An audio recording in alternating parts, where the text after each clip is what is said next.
नमस्कार दोस्तों। आज जहाँ कोरोना का कहर दिन प्रतिदिन बढ़ता जा रहा है, वहीं खंडेलवाल समाज की महिलाओं ने इस लॉकडाउन में कोरोना के डर को दूर करने के लिए और दिन की व्यस्तता में मनोरंजन के लिए एक एक्टिविटी का आयोजन किया है। और इस एक्टिविटी का नाम है प्रेम की पाती माँ के नाम, जिसमें कि उन्होंने अपनी लॉकडाउन के दौरान गुजर रही दिनचर्या को बताया है। यह जो समय है, यह मायके में दिन बिताने का था, जिसमें माँ और बच्चे अपने ननिहाल का खूब आनंद लेते थे और मौज उड़ाते थे।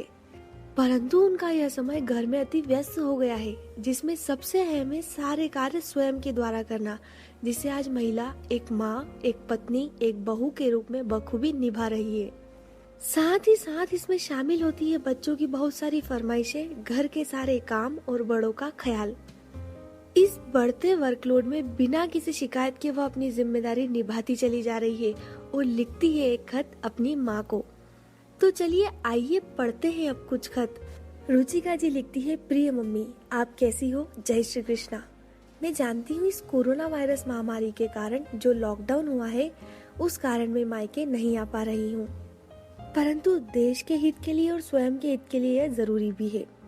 मैं जानती हूँ आपको मेरी चिंता रहती है, पर आप निश्चिंत रहिए। ये लॉकडाउन मेरे लिए एक नया अनुभव लेकर आया है। आपको इतना कुछ बताना है इन 21 दिनों के बारे में कि आपकी बेटी ने बहुत कुछ सीखा है। आपको याद है ना, आप हमेशा कहती थी कि बेटी तुम्हें सब कुछ आना चाहिए, आत्मनिर्भर बनो।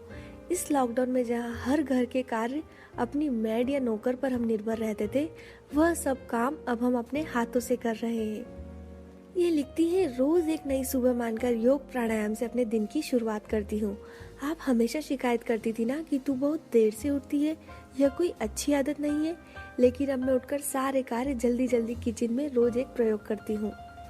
कोरोना की वैक्सीन पता नहीं कब बनेगी, पर मेरी किचन अभी एक प्रयोगशाला से कम नहीं है, जहाँ नई नई रेसिपी भी ट्रायल चल रही है। आपके जमाई, नाती, नातिन और मेरे सास ससुर घर के सभी कार्यों में मेरा पूरा सहयोग करते हैं। हम सब मिलकर घर के कामों को पूरा करके साथ में बैठकर रामायण, महाभारत व कुछ देर महत्वपूर्ण समाचार देखते हैं।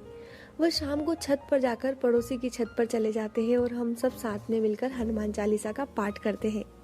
भगवान से प्रार्थना करते समय खूब आनंद आता है। मैं जानती हूँ मैं मायके नहीं आ पाऊंगी, आप मुझे मिस कर रही होंगी, लेकिन जैसे ही लॉकडाउन खुलेगा मैं सबसे पहले आपसे मिलने जरूर आऊंगी। आप घर पर दादी, काका, चाची जी, भाई सभी का ध्यान रखना।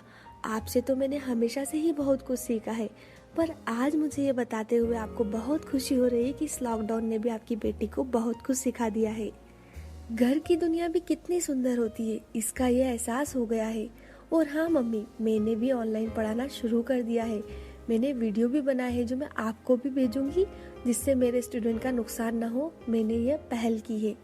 साथ ही रुचिका जी ने 4 पंक्तियां बहुत ही सुंदर लिखी है, आइए पढ़ते हैं। जिस घर मेरा बचपन बीता वो घर भूल न पाती हूँ। बात जो होते दादी, चाची, भैया, काका, मेरा ये मैं जान जाती हूँ। इस लॉकडाउन के कारण मायके न आने का गम जताती हूँ, इसीलिए शायद इस पाती को लिखकर मैं अपने मन की बात बताती हूँ। आइए अब हम जानते हैं क्या लिखा है बीना जी ने अपनी माँ को प्रेम की पाती में। वे लिखती है, मेरी प्यारी माँ, सादर स्नेह वंदन। लिखती है, आज घर में आप ही के रंग में धीरे धीरे खुद को रंगते देख सहसा ही आपकी चिर स्थायी स्मृति हृदय में शब्दों से उमड़ने को आतुर हो रही है। आगे खत में लिखा है, मैं तुम्हारी प्रतिछाया के रूप में निरंतर पारिवारिक और सामाजिक क्षेत्रों में सामंजस्य स्थापित करते हुए कामयाबी के उस मुकाम पर पहुंची हूँ जिस पर एक पुत्री वत्सला माँ के सदैव गौरवान्वित महसूस करती है। पर वर्तमान परिस्थितियां कोविड-19 वैश्विक महामारी के चलते मेरे लिए यह अनुकूल नहीं है। मैं अपने लिए समय ही निकाल नहीं पा रही हूँ। पति के कार्यस्थल पर और बच्चों के विद्यालय नहीं जाने से मेरी दिनचर्या काफी व्यस्त हो गई है।